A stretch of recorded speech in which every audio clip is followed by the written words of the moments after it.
home bakery questions today. But first, you can start putting your questions in the comments, and then I will get to them whenever I really get distracted. Okay, so today we're going to talk about if and how it's possible to make more money in your home bakery. So I'm talking like $1,200 a week, $2,500 a week, like more than what a lot of people think is possible. So we're going to talk about how that can be possible and if it's even possible for your business. So yes, if you have questions, you can just start putting them in the comments and I will answer them as I go, whenever I lose my train of thought. Okay, so the first thing you have to do is you have to see if it's even possible for you to make that amount of money at the price you have it at.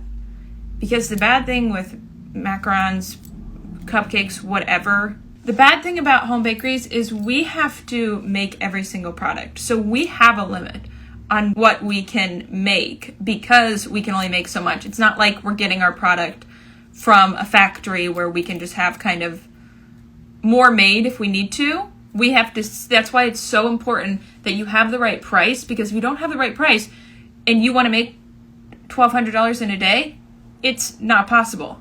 You literally can only make so many, I'm going to use macarons as an example, so many macarons in one day, in 1 week, that you kind of have to, you just cap out at a certain amount. So what you have to do is take whatever your goal is. I would aim high. I would see what the most you could make is and see if that is good enough. And then I would go above that. So let's say you sell your macarons for $150, which don't do that, but you sell them for $150. So put together how many macarons you could possibly make in one day or in 1 week and see what that number is. If that number is a really low number, that's how you also know that you need to raise your prices. So let's say you want to do $1,200 in a day. Or let's call it a week, because we're bakers. Most of the time, if you're baking, sure, you could do $1,200 in a week, but you still have to make all the product. So that I would kind of assume is the limit. Most people, there's some people in the Home Bakery Blueprint program that do, there's one lady who does, she said she does like $2,500 or $2,600 every week, but I think she might be, she said that was maybe just on holidays. So she says she does mostly $1,500 a week on regular days, and then holidays it'll raise it up. So I would say go aim for something like $1,200. $1,200 a week on regular weeks, and then know that, okay, these are busy weeks. I'm gonna have to really work a lot. So let's say you want to make $1,200 in a week. $1,200, your macarons cost $2.75 each, and this can be used for any baked goods. You take that, divide it, so that means you have to sell about 437. I did the math ahead of time because I cannot do that in my head. So 437 macarons. So that's doable in a week if you've got, a system set up and you've got that worked out ahead of time.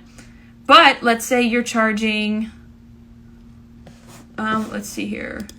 I'm gonna use my calculator. If you want to make $1,200 in a week and you're charging $2. Well, that was obvious. It's 600. You would have to make 600 macarons. So that gets a little more difficult. So that is just another reason why you should raise your prices if those are your goals. Okay, I'm going to answer some of these questions.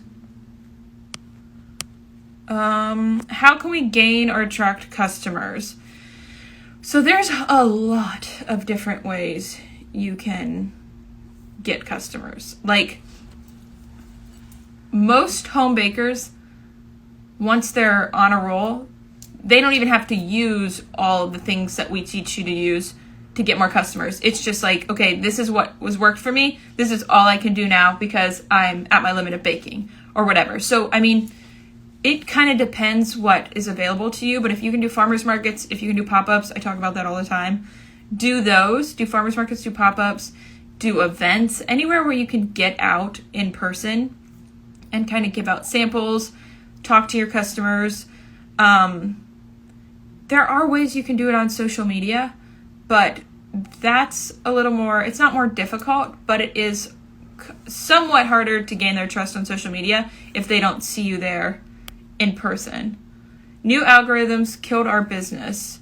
So what do you mean by that? On Instagram? That is always going to be the case though. Like, they're always changing the algorithm. But I've said this before, the main thing that is important on any site that is trying to have, well, I guess every site wants customer retention, but like, is just how long you can keep someone on your page with your content.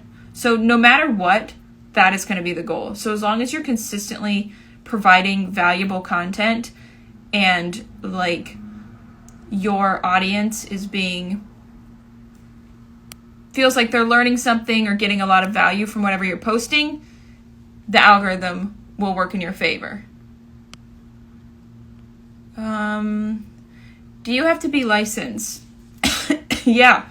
In most places you need to get some sort of license or something to sell.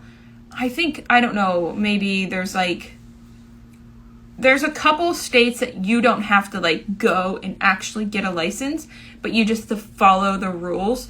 So Ohio, we don't, for the basic cottage laws in Ohio, we don't have to actually have an inspection and get a physical license for just the cottage laws. We just have to bake under the cottage laws. So we have to follow all the rules that they have as the cottage laws. So that means no perishable ingredients, no like meat or anything like that. And you have to make sure you're really following the rules. So like you have to label correctly.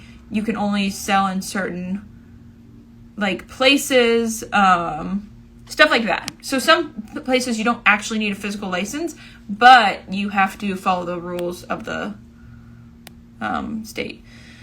If selling at farmers markets, what are some sources for refrigeration for cake slices with Italian meringue buttercream?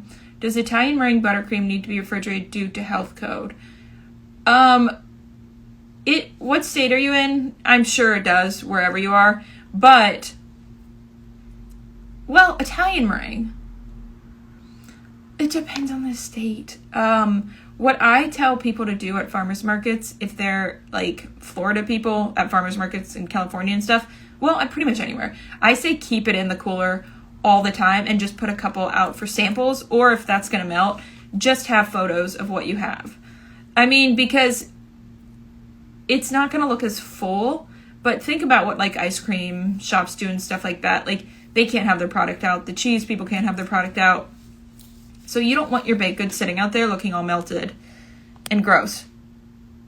So I would bring a cooler or something like that. But if you have access to a plug, definitely bring like a little plug-in thing if you can.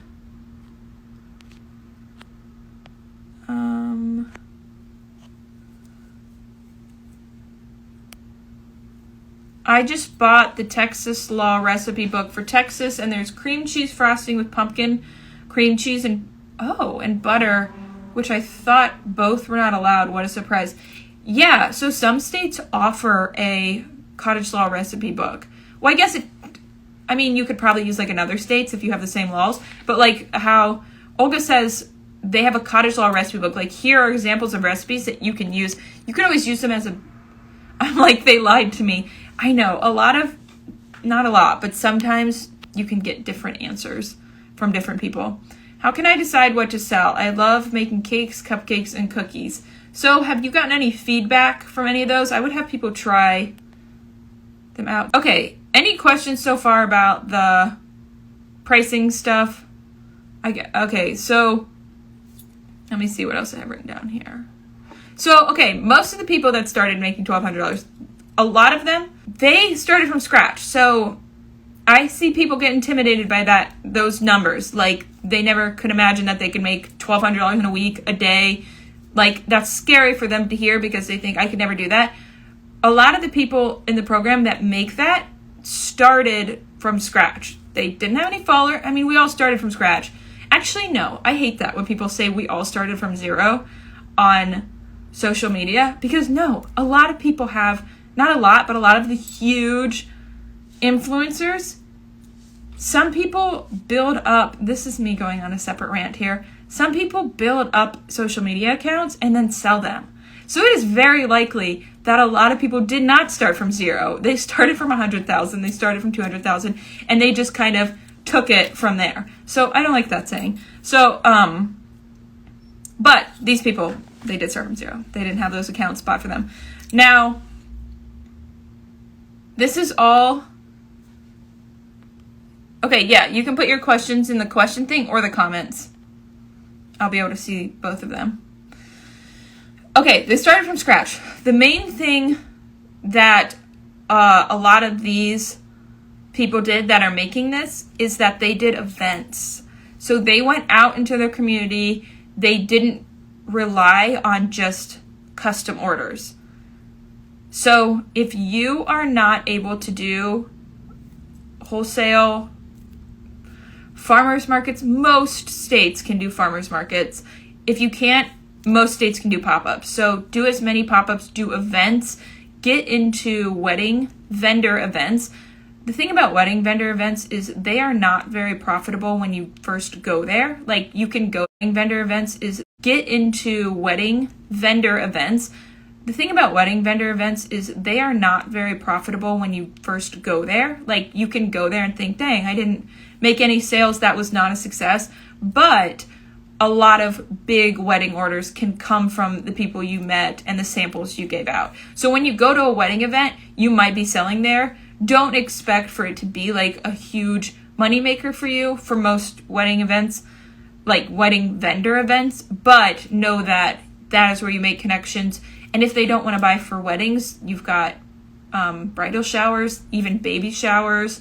A lot of the contacts I made at wedding vendor events were to, they eventually, maybe they didn't buy for the wedding, or if they did buy for the wedding, then they bought also for their bridal shower, their bachelorette party, and then for their baby showers. Is there a spreadsheet to help calculate costs and product prices? So in the program, there's a spreadsheet that we have that you put in. So it's set up for you put in all of your ingredients and the cost of the ingredients, and then you put in how much of those ingredients you use for every recipe. So you have one spreadsheet that has all of your ingredients in it. So when almond flour goes up or prices of things go up, you can just adjust that price up, and then it will go and it's connected to another spreadsheet where you put in your different recipes, and it breaks it down like, okay, this is how much this one cost based on this recipe. Does that make sense? I feel like I didn't explain that very well. Basically, it's all hooked together, and as you change the price of that, it will change the price of the individual batch. And then that goes into another spreadsheet. It's hooked into another spreadsheet. I'm not an Excel expert, but this is like my pride here, my pride and joy. Then that's hooked into another spreadsheet that shows you, okay, this is how much one macaron costs or whatever you're making. Then you put in the packaging price, all of the packaging stuff you use, the tape, the labels, everything. Then, yeah, the program costs money. I have a couple different payment options, so you can send me a DM if you want to apply. And then I'll send over some of the payment plan options. Okay, so then another spreadsheet. So you figured out how much it costs to make a batch. Then that's hooked into another one where you put in all of your supplies. So I really emphasize making that you put all of the stuff that you use for your business into this. So then there's like an overhead cost, like the equipment you're using, your stamps, that would go under packaging, but like anything you're using that you bought for your business, that can kind of go into your overhead costs, and then that's divided by all the products, and then that goes into the price of the individual one. So you don't put all the overhead into each group of recipes, you put it into the whole year. I think I missed someone's question. Okay, you asked if there was a spreadsheet to help calculate costs and product prices. And then a section where you put in how much you should be getting paid, because that's very important. Because how much you should be getting, this is important. If you're charging for your products, your ingredients, your packaging supplies, your overhead, you're paying yourself, and then you also have to make sure that you are charging enough that you have money that you can put back into your business to continue to grow your business.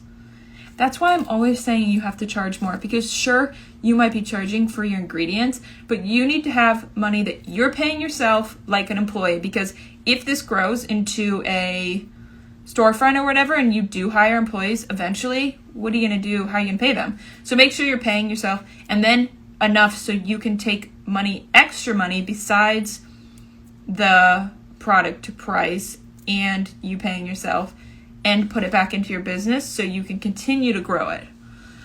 Okay, let me know if that didn't make sense. I feel like I got a little bit on a rant there. So these people that are making that much, they charge enough. That is important. You can't be making, you can, but you might quickly burn out if you're trying to make that much and you're only charging, $150, $175 a macaron. Now, yes, most important, they did events. They were consistent.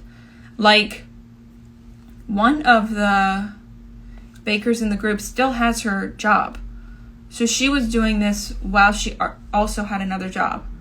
So a lot of people are kind of worried that I have my job, I don't want to quit, I need my job for my health insurance, all that stuff. This kind of thing is possible, but you have to make sure that you have systems set up so you're not just kind of up in a frenzy every time you get an order and everything's organized. Okay, does anyone have questions so far? How many macarons does your full recipe make? I always do half your recipe, so I guess double that, right? It depends on how big they are. A lot of people were saying it made a lot more than I thought it made. I'm pretty sure it was always like 52 or something. That could be wrong. I haven't made that kind of batch in a while. Okay, so yes, like I was saying, a lot of them got out in front of people, did events. I don't know. I think one of them just did farmers markets. I just posted this on my story. Can we purchase the spreadsheet separately? I don't offer the spreadsheet separately. I did have someone else ask that too. Maybe that's something I'll consider, but it's important that it goes along with all the other stuff. Can pricing be like 3 ingredients? Is this pricing rule okay? What do you mean by that? Tell me a little bit more about that. Okay, so yeah, the common theme with all of these bakers, the ones that are going on to storefronts, going on to commercial kitchens, making over $1,000 a week, is that they are doing events. They're getting out in front of their community. They're meeting people. They're not just relying on at-home stuff. And the good thing about that is if you do at least jumpstart your business. Yes, that makes sense. Okay, good. Let me know if anyone has questions about the pricing stuff. I feel like I was rambling. If you do, so you probably already know this, but I did like 5 farmers markets the first summer. That was kind of a way for me to jumpstart my business. I definitely did not do that every year. That would have been miserable. So it was a way for me to check out all the farmers markets in the area, see which ones were the best, and then also get my product out in front of a bunch of different people, get samples out, tell them what they were, because I did live in a small town in Ohio, so it was like no one knew what macarons were. So I was really working to get my product out there so people could taste it. Okay, so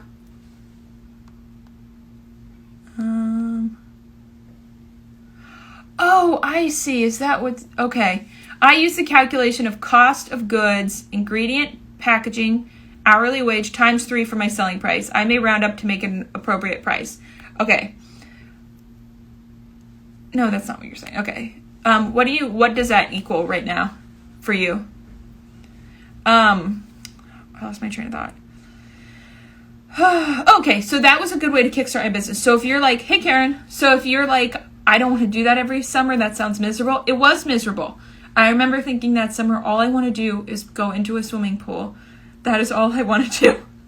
And I never got to. Okay, but that is just a way that you can jumpstart your business. Then you've got some customers that are coming and ordering for events, coming and ordering for their weddings and stuff like that. So it's like, you don't always have to be bombarded with events. Maybe like section off, okay, these are the 4 months out of the year where I'm going to work really hard and make a majority of my income and do a bunch of pop-ups, you could do a pop-up every single week. Literally, there are so many freaking ways for you to grow as a home baker. You could do a pop-up every single week. You could do, because a lot of us live in cold areas and there's no farmers markets year round, so that's not possible. But if you do your farmers markets all summer, a lot of the times you can make your whole income just doing the farmers markets during the summer and then chill the rest of the year. But you usually won't want to, because you're going to have all of those customers that want your product because you were giving them the product every month, every week at the farmer's market. They're going to be ordering from your website during the off season. So they will be coming back getting, Christmas orders. They're going to be coming back getting orders for the holidays, orders for Valentine's Day, Easter. So it can be scary to only do the farmers markets, but then I suggest doing pop-ups because they're going to miss you during the off season. Okay, yes, you can do it. I do farmers market and it is awesome. Didn't you just say that also you're full-time now? And that's just doing farmers markets, so that's great. Farmers markets really are great, and surprisingly, a lot of the best customers I have are other vendors in the farmers markets because you're there every week with them. You really get to know them, and they tell people about you, and it's a really nice little community when you do the farmers markets. What are your thoughts on doing a market that has an established Mac vendor? I feel like I would be stepping on toes. So around here, a lot of the vendors, markets, farmers markets, they don't let doubles come in. So, they'll let multiple bakers as long as there's kind of a variety. But they wouldn't let multiple Macaron bakers come in. They want some sort of variety. So, it kind of depends. If you have different flavors, I would recommend reaching out to them because I'm all about kind of that community over competition thing. So I would maybe reach out to them and just make sure you're not doing the same flavors.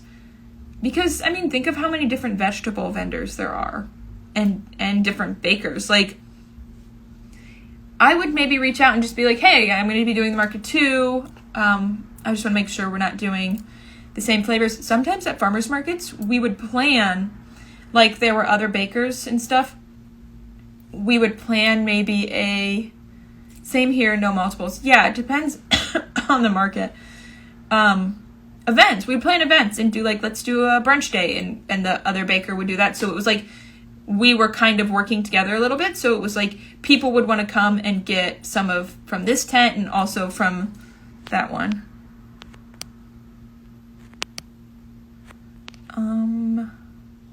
What insurance do you recommend? So that is totally based on your situation and your business. I can't really answer that. What I recommend in the Home Bakery Blueprint program is you really have to talk to your insurance agent because when I first started, I didn't really have anything. I didn't own a house, didn't have a family, so it was mine wasn't as big of a deal as say someone with a whole home and also when you're setting up your business. So deciding on whether you should get an LLC or what you should do in that area, that really is personal. It depends on that. I was invited by the event coordinator. Okay, I would definitely do it. I would reach out to them though and just maybe say, I think the other bakers in your group, I would definitely reach out. That's awesome. And just make sure you're not doing the same flavors, and maybe you can even do flavors that complement each other. Hey, Mom. Okay. Oh, good. Okay, so this one says, Country Financial did a $1 million rider on my homeowner's policy. I have an LLC.